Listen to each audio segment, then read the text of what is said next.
Harry wheeled around. Professor Trelawney had gone rigid in her armchair. Her eyes were unfocused and her mouth sagging. "So sorry?" said Harry. But Professor Trelawney didn't seem to hear him. Her eyes started to roll. Harry sat there in a panic. She looked as though she was about to have some sort of seizure. He hesitated, thinking of running to the hospital wing. And then Professor Trelawney spoke again, in the same harsh voice, quite unlike her own. "The Dark Lord lies alone and friendless, abandoned by his followers. His servant has been chained these 12 years. Tonight, before midnight, the servant will break free and set out to rejoin his master. The Dark Lord will rise again with his servant's aid.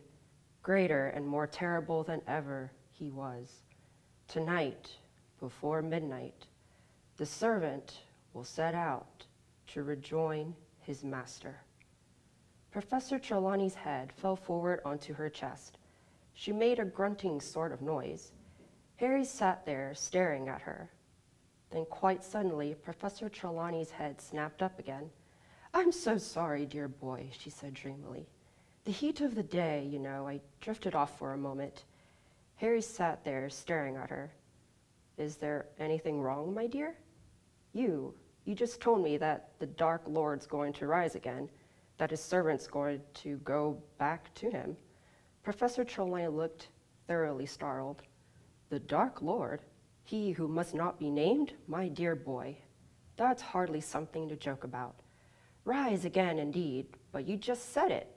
You said the Dark Lord. I think you must have dozed off too, my dear," said Professor Trelawney. "I would certainly not presume to predict anything quite as far-fetched as that." My name is Stacey Lee, and the passage that I just read from is from Harry Potter and the Prisoner of Azkaban.